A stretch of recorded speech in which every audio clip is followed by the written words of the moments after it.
umri guutuu waa'ee tokkummaa Oromoo lallabaa kan ture artistiin Nuhoo Goobanaa du'aan addunyaa kanarraa majjii 18 bara 2022 boqate. Boqachuu isaa hordofee dinqisiifattoonni isaa fi uummanni Oromoo bal'aan gumaacha aartii fi qabsoo guddaan artistiin gameessi kun taasisaa ture kaasuun faarsuu irratti argamu.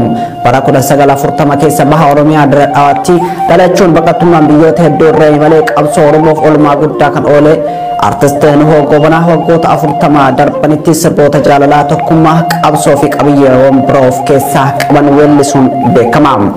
Sirni awwaalcha artistii Nuhoo Goobanaa majjii 20 bara 2022 jechuunis kamisa boruu Adaamaatti akka raawwatamu koreen sirna awwaalchaa fi maatiin artistichaa ibsaniiti jiru. Nuhoon kabaja isaa maluun sirni geggeessaa taasifamee fi kamisa boruu Adaamaa bakka ganda haaraa jedhamutti sirni awwaalcha isaa kan raawwatamu ta'uu miseensi koree qindeessituu sirna awwaalchaa Nuhoo Goobanaa gaazexeessituu Masaraa Dhaabaa OMN ibsiteetti jirti. Oromiyaa barbadeessuun haa dhaabbatu jechuun dolli Tiwiitaraa haleellaa diroonii fi xiyyaaraa Oromiyaa keessatti raawwatamaa jiru balaaleffatuu fi uummata haleellaa jala jiru sagalee ta'uu kaayeffate qophaa'e. Yeroo ammaa kutaalee Oromiyaa garaagaraatti haleellaan diroonii fi xiyyaaraa geggeeffamaa jiru nu yaaddesseera kan jedhan qindeessitoonni duula kana gochoota Oromiyaa keessatti raawwatamaa jiran addunyaa beeksisuuf duulli qophaa'e kun akka Oromiyaa galgala sa'a 11 irraa eegalee kan geggeeffamu ta'uu ibsaniiti jiru. Dolli Tiwiitaraa yakkoota Oromiyaa keessattis ta'een akka walii galaatti raawwatamaa jiran saaxiluun hawaasni addunyaa gochootan kanneen akka dhaabsisuuf gochuuf gaheen qabu olaanaa ta'uu kan ibsan qindeessitoonni duula kanaa namoonni carraa Tiwiitara fayyadamuu qaban bal'inaan irratti hirmaachuun uummata isaaniif sagalee ta'uu akka qaban yaamicha dhiyeessanii jiru. Federeeshiniin waldaalee hawaasa Oromoo biyya Awustiraaliyaa hoogganoota adda bilisummaa Oromoo dabalatee hidhamtoonni siyaasaa Oromoo manneen hidhaa Itoophiyaa keessatti argaman hundi hatattamaan akka hiikamaniif gaafate. Jawaar Mohammadii fi namoonni galmee isaa jalatti himatamanii turan hiikamuun tarkaanfii sirriidha kan jedhe federeeshiniin kun mariin yaadame hunda hammataa akka ta'uu fi fudhatama akka argatuuf isaan hidhaa jiran mara hiikuun akka barbaachisu hubachiisee jira. Kana malees ajjeechaan rifaasisaan jila gadaa Karrayyuu irratti raawwatame qaama walabaan qoratamee yakkamtoonni seeratti akka dhiyaatan haleellaan diroonii fi xiyyaaraa kutaalee Oromiyaa garaagaraatti raawwatamaa jiru akka dhaabbatu hidhattoonni kutaalee Oromiyaa garaagaraa keessa bobbaafamanii lammiilee nagaa dararaa jiran gocha isaan irraa akka dhaabsifamaniif gaafateera federeeshiniin waldaalee hawaasa Oromoo biyya Awustiraaliyaa. Karoorri Oromiyaa diiguuf godhamaa jiru sadarkaa hamarraa gahee jedhan qondaalli duraanii ODP. Karoorri kun hundeeffama paartii Biltsiginnaa irraa eegalee sanadaan deeggaramee kan hojiirra oolaa jiru akka ta'e qondaalli duraanii ODP Dr. Milkeessaa Miidhagaa turtii OMN waliin godhaniin himaniiti jiru.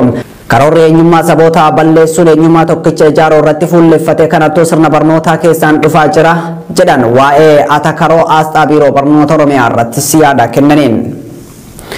Oduu xumuraatiin ergama addaa gaanfa Afrikaa kan USA David Satterfield daawwannaa irra jiru.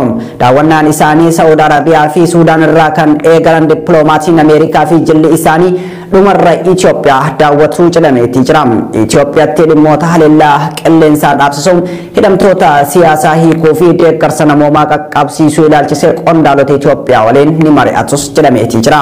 Marii biyyoolessaaf dhimmoota bu'uuraa qophaa'e kun akka Oromiyaa galgala sa'a 11 irraa eegalee kan geggeeffamu ta'uu ibsaniiti jiru.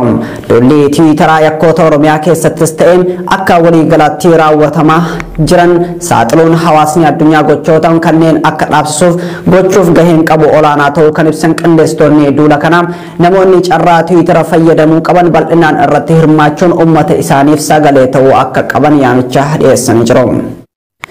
Federeeshiniin waldaalee hawaasa Oromoo biyya Awustiraaliyaa hoogganoota adda bilisummaa Oromoo dabalatee hidhamtoonni siyaasaa Oromoo manneen hidhaa Itoophiyaa keessatti argaman hundi hatattamaan akka hiikamaniif gaafate. Jawaar Mohammadii fi namoonni galmee isaa jalatti himatamanii turan hiikamuun tarkaanfii sirriidha kan jedhe federeeshiniin kun mariin yaadame hunda hammataa akka ta'uu fi fudhatama akka argatuuf isaan hidhaa jiran mara hiikuun akka barbaachisu hubachiisee jira.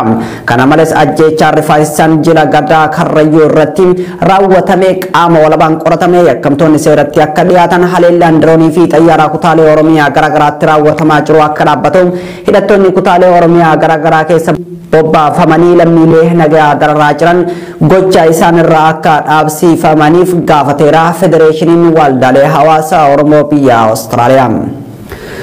Karoorri Oromiyaa diiguuf godhamaa jiru sadarkaa hamaarraa gahee jedhan qondaalli duraanii ODP'n. Karoorri kun hundeeffama paartii Biltsiginnaa irraa eegalee sanadaan deeggaramee kan hojiirra oolaa jiru akka ta'e qondaalli duraanii ODP Dr. Milkeessaa Miidhagaa turtii OMN waliin godhaniin himaniiti jiru. Karoorri eenyummaa sabootaa balleessuun eenyummaa tokkicha ijaaruu irratti fuulleffate kanatu sirna barnootaa keessaan dhufaa jira jedhan waa'ee atakaroo asxaa biiroo barnoota Oromiyaa irratti yaada kennaniin. Oduu xumuraatiin ergama addaa gaanfa Afrikaa kan USA David Satterfield daawwannaa irra jiru. Daawwannaan isaanii Saudi Arabiyaa fi Suudaan irraa kan eegalan dippiloomatiin Ameerikaa fi jilli isaanii dhumarra Itoophiyaa daawwatuu jedhameeti jira. Itoophiyaatti dhimmoota haleellaa qilleensaa dhaabsisuun hidhamtoota siyaasaa hiikuu fi deeggarsa namoomaa qaqqabsiisuu ilaalchisee qondaalota Itoophiyaa waliin ni mari'atus jedhameeti jira. Marii biyyoolessaaf dhimmoota bu'uuraa mijeessuunis ajandaa ijoodhaas jedhamaati jira. Oduun ijoo ammaaf qabanne kana fakkaata. Qophiileen OMN itti fufu.